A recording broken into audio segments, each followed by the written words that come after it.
Hey, 40K almost functional fans. This is David Ozawa giving you an update on my current Grey Knight list and also my Adepticon reaction, seeing the Nemesis Dread Knight upgrade sprue kit. Leaves to be a little bit in question, and it looks pretty interesting. I'm definitely looking forward to an update, but I'll get right into it.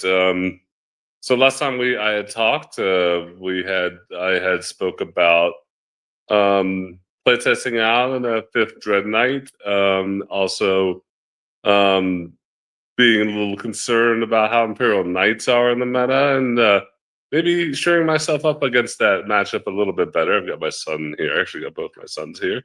Um, just doing a video before little family vacation this weekend.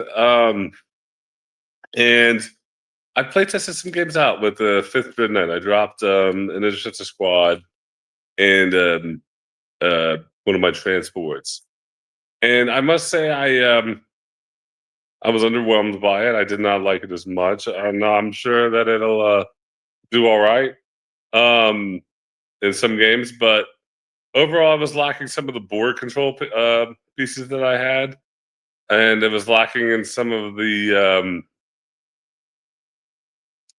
way I wanted to do damage. Which is through hitting in combat and shooting and forcing people to engage me. Um, the fifth Dread Knight seemed like it wasn't really necessary. I was getting putting my resources out there, and people were able to pick them off. Um, and not as it's not as concerning to them that they don't have another squad of interceptors per se like around the board to deal with, or another objective being like kind of being contested. So having the extra units on the board definitely helps, especially with the way I try to play it, which is the board control way, and the way the Warpbane I really think that it should be played. Um, So that being said, I tried the fifth Dread Knight and I didn't love it. So then I said, okay, what about if I move into um, more purifiers? And I said instead of one 10-man brick of purifiers, I went to two 10-man bricks of purifiers. So 20 purifiers. And that didn't do me that great either, because I found it was harder to get those purifiers in the place I wanted to um, right away, just like I could do with the one 10-man brick, and still have the board kind of engaged. So I play tested a few games, and while I did like it, I still like my old way better. So what I did move to was all I did was change one of the interceptor squads into one of my purifier squads, into another one of my purifier squads, and I went ahead and gave them two side cannons as well. I know I usually run all close combat purifiers. This one squad I'm going to leave with two side cannons, and I do enjoy that. I also added a strike squads. I added their side cannon as well. The side cannons give me that kind of like um, damage that's kind of like intermittent in the game, where once in a while you're going to hit that extra 2 damage, and that really helps the game state. Hitting extra 2 damage from a range. So, what does my list currently look like? So, I have the one Grandmaster Dread Knight, um, you know, with the heavy side cannon and the incinerator. Warlord, I love that guy. Most games, he's going to deep strike, and he's going to either turn 2 strike it on your go turn, or when you're going to hit him, or he's going to rapid ingress on next to a big target vehicle that he wants to take down. And then on your turn, you're going to move up and you're going to go swinging at him with forward hit reroll, wound roll, and damage reroll. And then I'm running one strike squad still. I love that strike squad. The scouting gives you so much play, and the sticky is so good. That squad is probably just going to stay on the list. I did try to take it out a little bit, a couple times. but the squad has earned its merit. That one battle line squad is really good. 95% of the games I play, I will. This is actually a little insight into my army. I'm going to give you some on the units. I will put that vehicle right behind the ruin where I want it to be, right safely, and then I will scout. I will make my tape measure out, and I'll move it up 6 inches right on the line. What does that mean? That means if I go first, I get to scout forward and start making plays immediately with that transport. And if I don't go first, then they can't block a scout going backwards. I scout it back behind that wall. Give me some first turn protection for that unit. Um, Now, when you do go on your first round, I would say 90% of the time, maybe 80% of the time, because there's going to be sometimes a secondary card you draw. You're going to want to get those strike squads out and make some plays right away because you're a little bit more forward and aggressive than your other units. But I'd say 80% of the games I play, you're going to get that. First thing you do is you're going to get those guys out, and then you're going to advance and run right back to your home objective. And they're going to sit there and sticky it. It's kind of like my go-to play. But then that transport's going to run out and make plays. The other 20% of the time, you're going to roll that good secondary. You're going to see a unit on the board you want to take out, or you're going to see a unit on the board that scouts or infiltrators that you want to go ahead and pull off the board to help your deep strikes next turn. And you might want to go into them. You know, you might have to get that infantry out and go through the walls to go get them.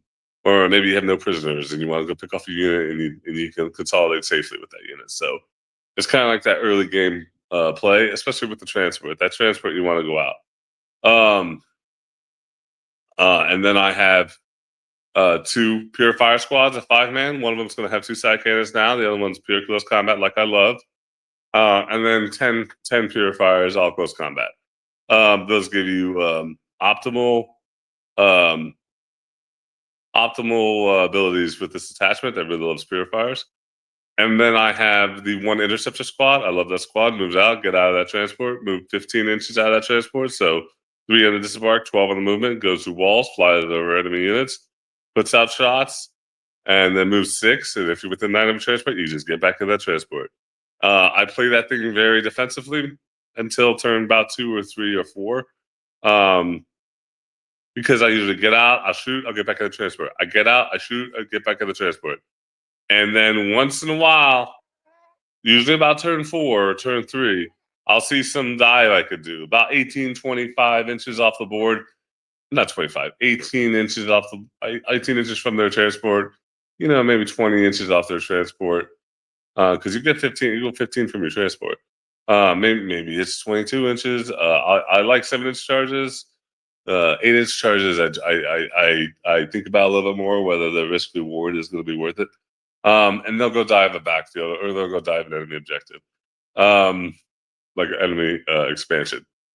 9 times out of 10, when I deploy that transport that squad's in, I will look at the board and I will see where is their home field objective, and that is the side of my deployment where I put that thing on, because they want to go serve that purpose of get up, get behind the wall with a transport. And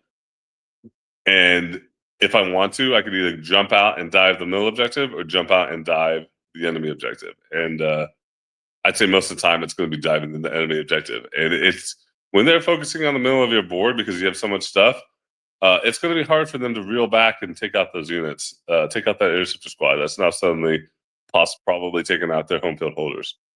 And then I have my 3 Dread Knights. They're a mainstay of the army. They kind of make the army what it is. They're close combat at strike 14 is your best anti-vehicle you have. D6 plus 1 damage, AP3. But their side cannons also really, really do good work, especially in infantry armies. So I would say that. And then the transports. Obviously, I have the 1 Rhino and the 4 Razorbacks. You can't sleep on the Razorback shooting. Very, very good. With reroll hits and reroll wounds. Reroll hits coming from the Warp Bane and reroll wounds coming from that's been linked, and fire support as well. 9 times out of 10, when you play this detachment, and this is the way I play, you're going to first turn be a very interesting turn for your opponent and for you. You're not going to have a subtle first turn of move a few pieces and get out. You're going to move like everything. You're going to be like you're going to be okay. All your transports are going to move, get in better positions to turn two strike, or you're playing an army like Eldar, just push forward. Just get out there, get in the face, get into the army, get into the game. And the first thing you do before you move those transports is you're going to get out almost every single unit. You are a transport army. I mean a deep strike army. You're a teleport army, and you're going to get out pretty much every single unit you have. I always get the 10-man out. I always get 1 5-man out of purifiers now. That 1-man, 5-man purifiers can jump into the air and drop down and give you hollow ground for your 10-man. I'd say half the time I get out the other 5-man unit. That other 5-man unit, depending on what's happening, they could get out and they could shoot turn one if the opponent gives you a good shot and you want to get the full reroll wounds um, from your tank. Or you might want to just keep them in and maybe move that transport up and then get behind a wall, and then next turn you can move even deeper in enemy lines when you get out purifiers and move forward, because the purifiers themselves, when you deep strike the first set, if you don't have hollow ground in the middle, are going to be 9 inches away. So you're gonna have to be 9 inches away, and then you can drop the other squad in. But if you just get out that unit out of the midboard, and just walk forward, that unit could be like 6 inches away and be right up close, and then drop in the other unit at 6 with them. So you'll kind of have two units up close going into combat. It's very game situational and matchup situational, but pushing forward with those turn one. You want to keep all your infantry. You want to get out almost all your infantry, and you want to keep all your infantry in safe positions, and you want to play very aggressively with the transports. You want to jump on 2 objectives with those transports, at least, and you want to play forward with them. It's just going to be games where you're going to look at the board and you'll be like, oh man, do I want to just throw this transport out there? The other guy's hiding. I don't have any shots to do. And the answer is usually yes. You want to throw those transports out there. You don't want to throw them all out there, but you want to throw at least that one. That way you can get the other army to start engaging you, because you want them to engage your transports. You want them to engage the rhinos and the razorbacks. The rhinos and the razorbacks are going to be your cheapest units with OC, with the exception of servitors and some one-off, some characters like tech marines and stuff. They're going to be your tough front line that are going to soak up damage and die. Your transports are going to die. I'd say 9 times out of 10, I end up with 1 transport left at the end of the game on the side of the board holding an objective, and the other person just can't really deal with it anymore because they have so much stuff they're dealing with in the middle. And they're just going to score their points, put that last cannon shot downfield all game, and there's nothing wrong with that. It's a great unit to just sit there and score points for you. But they're going to be your front line, and they're going to be what causes the opponent to engage on you. Because if they do not get engaged on you, then your transports are going to just sit there and keep scoring points. So that's a problem for them. So they're going to have to engage you, and they're going to have to engage you with their anti-tank stuff. 9 times out of 10, that's what they have to kill tanks, and you presenting them tanks. And then they're going to hit your tanks, and then they're going to kill them. Everybody can kill a rhino on his back.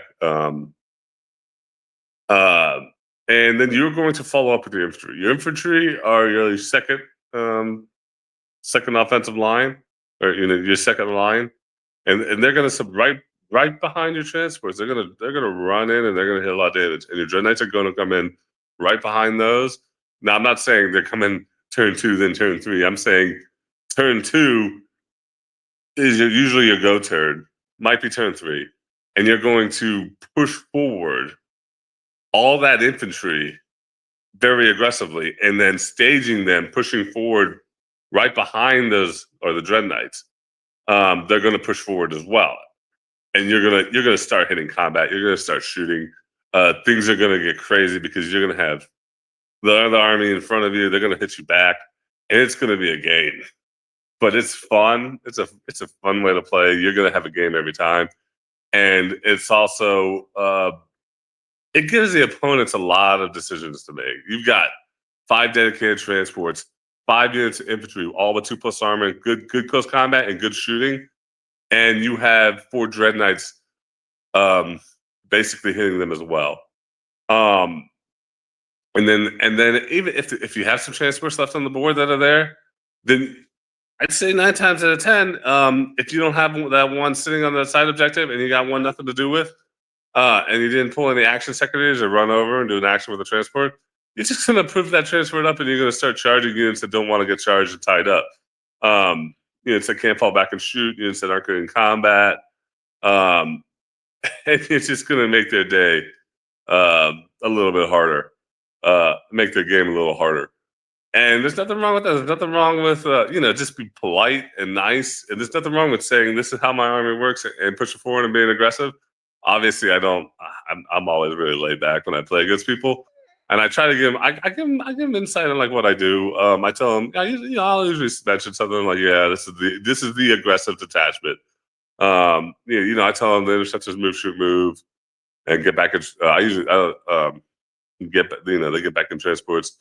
I tell them about how the infantry all has close combat, all strength 6, AP 2 damage to close combat. So you're gonna push forward, you're gonna play aggressive, and you're gonna win the game most of the time, and that's a great thing. So I just wanted to give you that update. I think going with the third squad of purifiers instead of the extra interceptors.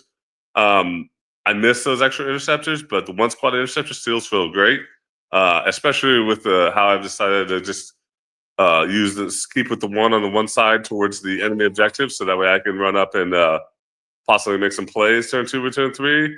And those are great plays when you run on the backfield and you pull somebody's backfield objective off them. It's a real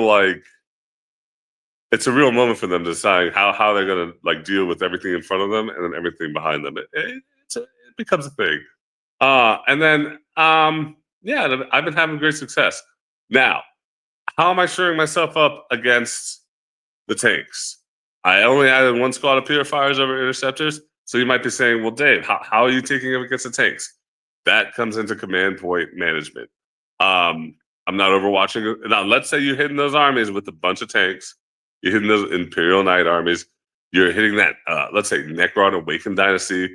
Lots of tough units. They take advantage of the Feel No Pain, Reanimation Protocol. Let's say even like an AdMech army. He's got those big robots, those big scary robots that come up in close combat, hit you with damage 3.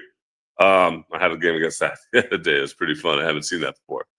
And you're not hitting those like Eldar armies where your bolter shots just peel away units. You're hitting those armies with good armor. You're hitting those armies with good toughness. What are you doing? How have I fixed that? Well, the way I fix that is through my command point management and stratagems. I'm no longer overwatching as much against those units, or rarely, or not even overwatching against those units, unless it's like a 3 wound armiger that I want to just have a chance to take out, because I'm like, statistically I could probably take out a 3 wound armiger with 4 rerolls to hit on a dread knight, put a side cannon into them. I'm throwing grenades every turn. I've got those command points. I'm not spending command points and stuff like Overwatch. I am redrawing my secondary if I need it, but if I don't have enough command points, sometimes I don't redraw that secondary. I do play aggressively in cycling my deck, but sometimes on your go turn you want to recycle your deck, but you just can't because you need that 4th or 3rd command point, because you're gonna run up, you're gonna throw a grenade with your infantry. Because all your infantry has grenades, and grenades are great. Grenades don't care about toughness. They don't care about save. They just do wounds, and wounds really matter in this kind of an army that wants to put out damage every turn.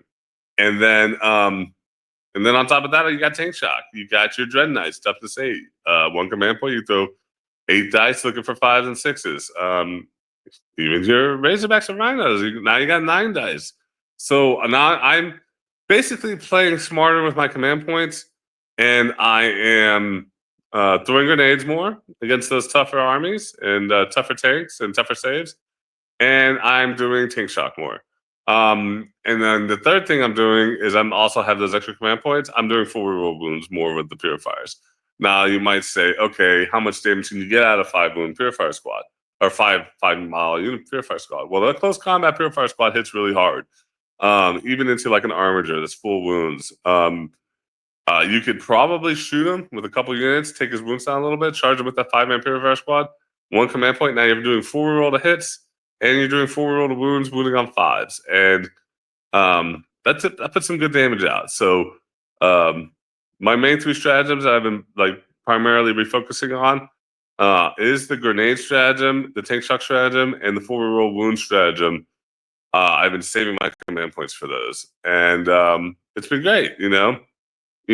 Sometimes you want to roll the save on that Dread Knight, but on that invul save against the last cannon or something. But if they got like 6 more last cannons going on that Dread Knight, then you might just say, okay, I'm just going to let this guy pass because I want that command point for the next turn. So I might lose this one Dread Knight, but those 2 units that he brought out that shot him with those 4 or 6 last cannons, I'm going to be able to take both of those out next turn, and I'm going to be able to trade up. So that's just kind of the way I've adapted to the high toughness armies, and it's a great way. I tell you, mortal wounds, putting out mortal wounds is great. Now, the Warpbane stratagems for mortal wounds, I do not like. The 6-inch movement where they move, they have to move within 6 of you. You can just play around that. Good players won't just move. If they don't need to, they're not going to move within 6 to take damage. There's no reason for them to do it. And then I'm going to charge and end the command phase. I'm going to pop off the mortal wounds to the purifiers for units in close combat with the purifiers. I don't like that one either that much. It's only on a 4. I don't run Crow. If you ran Crow, maybe it'd be a different story, but I don't run Crow because I find that my purifiers already hit hard enough as it is with 4 rerolls. So I don't really use those stratagems as much. Mostly I use the grenades and the tank shock. And it does really good in taking down big targets. You just take those big targets down one at a time. And that's pretty much it. The army is very similar to how we were playing before. It's just I'm utilizing their abilities differently, and it still plays the same way. Big time board control, big time aggressive plays, and it really forces people to engage turn 2, and it makes people have to play a game instead of like cloak and dagger running and hiding around like armies like Eldar want to do. But overall, it's been some great success. I've pretty much haven't lost at all since that, and currently still 16-1 with Warpbane in live tournament play. All right. That being said, as we talked about Adepticon reveal, I did enjoy the Adepticon reveal. I know a lot of people have been upset, and I understand that. I would have liked to seen another unit. It's not to say we're not going to get another unit. We probably will get another unit. We might get a plastic Drago, which should be great. That was just a reveal. So, when the actual book comes out, I'm not going to hold my breath that we're going to get that extra Adepticon. I'm sorry, that extra unit of a plastic Drago, maybe dedicated Paladin box. Honestly, I would like to just see one more unit, generic kind of unit, like maybe like I wouldn't say a bike because a bike wouldn't really make sense with Grey Knights, although I was like some kind of like mid-grade unit, something that was either fast and did something, or because it kind of gets boring walking around. Your only special units are like your infantry and your Terminators, and otherwise you're just taking rhinos or a Land Raider or something. You have the one Dread Knights, so it's like the Dread Knights. But I did enjoy it. I do like Dread Knights. I've always liked Dread Knights. I know they get a lot of hate, but to me, they always didn't look that bad to me. I know people are like, "Oh, the guy's just sitting out there in the open, like to get shot." But like in the lore, they're fighting demons, so the demons don't really have a lot of guns to just be like, "I'm gonna snipe that guy driving the tank." Demons don't really have a lot of like long range firepower, so. To me, I've always enjoyed the way they look. Plus, the guy, in the armor, it's the same armor that the Nemesis Dread Knight's using, I think. So it's the same. So I've always enjoyed the way they are. And just seeing that upgrade, Sprue looked amazing to me because the flail looks so cool. The mace, I'm optimistic about the mace. Although I have a suspicion it's going to be lower AP, which is not going to be great for competitive play because the higher AP the weapon are, usually they have a lot more value right now. Um, the mace I'm very interested in because I've seen some crazy rules that James Workshop has put about maces before. I remember the like the Death Guard Terminator mace, or not maces, flail. The Death Guard Terminator flail seems crazy. Was crazy before, and I kind of hope that they do something interesting. Maybe a whole bunch of stacks with the flail, David's 2 or David's 3, which would be cool. I would think that would be awesome. The Melta on the Dread Knight look neat. I have no idea about the how the chest missiles would work. They seemed a little weirdly placed to me because it just seems odd to have missiles firing out of your chest like that on your Dread Knight. But I'm optimistic about it. The flail looked amazing to me, and the Melta. The Melta is like, okay, it signals to me that Games Workshop sees our complaints that Grey Knights don't have a lot of anti-tank, and they, they're giving us that option now. They're giving us that, hey, here's your anti-tank weapon, your anti toughness 11, toughness 12 vehicle weapon, which I do appreciate them doing. Am I excited about buying another Dread Knight kit? Because I have all 6 Dread Knights that I own. I don't run 6 Dread Knights. I have in the past, like years, maybe like years and years ago. But right now, I think 4 is a really good number in Warpbane because you really want all that infantry. And I've been running 4 pretty religiously. I did play test that 5th one in the beginning of the video. Like I said, I just didn't like it as much. But yeah, I'm excited about getting some variants on my Dread Knight, which I like variation.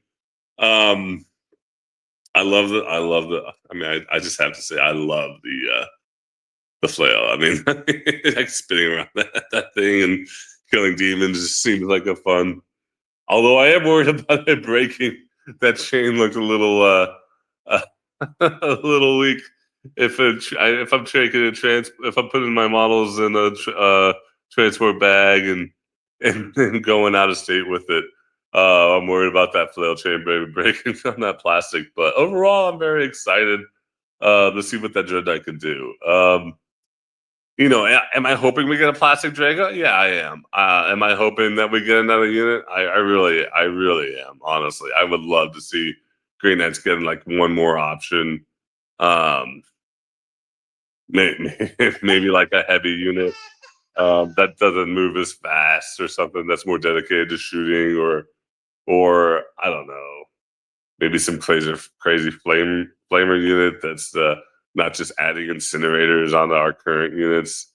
Because purifying flame and whatnot. But I would love to see something. Anything is great. But right now, I'm happy with the way my army plays and everything. So seeing anything new is just going to excite me. And I know Games Workshop. I know we're not Space Marines, where we're going to get a lot of new models all the time, but that's okay. I like how the lore is, and I'm just going to be positive about what we get. Hopefully, we get some good rules with that as well. The cover art on the new Grey Knight Codex looks fun too. They're going with that purple scheme a lot, which is always. I mean, I like it, but it's always fun to see because I'm like, oh, they're really pushing into kind of like that aesthetic for us. But yeah, overall, I'm excited to see what happens, and I'm gonna put another video out in just a moment. I think I'm gonna put one more video out today before I go on this family trip. It's gonna be about matchups a little bit more. I'm gonna deep dive a little bit. It's gonna be a shorter take because every matchup's gonna depend on what kind of detachment they have and the mission they're playing. But it's gonna be a little bit deep dive. I'm gonna talk about Thousand Suns. That matchup is actually very interesting for Grey Knights, and I'm going to talk about the Death Guard matchup. So I'll give you a little bit more my hot take on those 2 matchups and how you should be approaching those games, especially in the tournament play. But otherwise, thank you much, and please like and subscribe, and I appreciate you guys, and have a great day.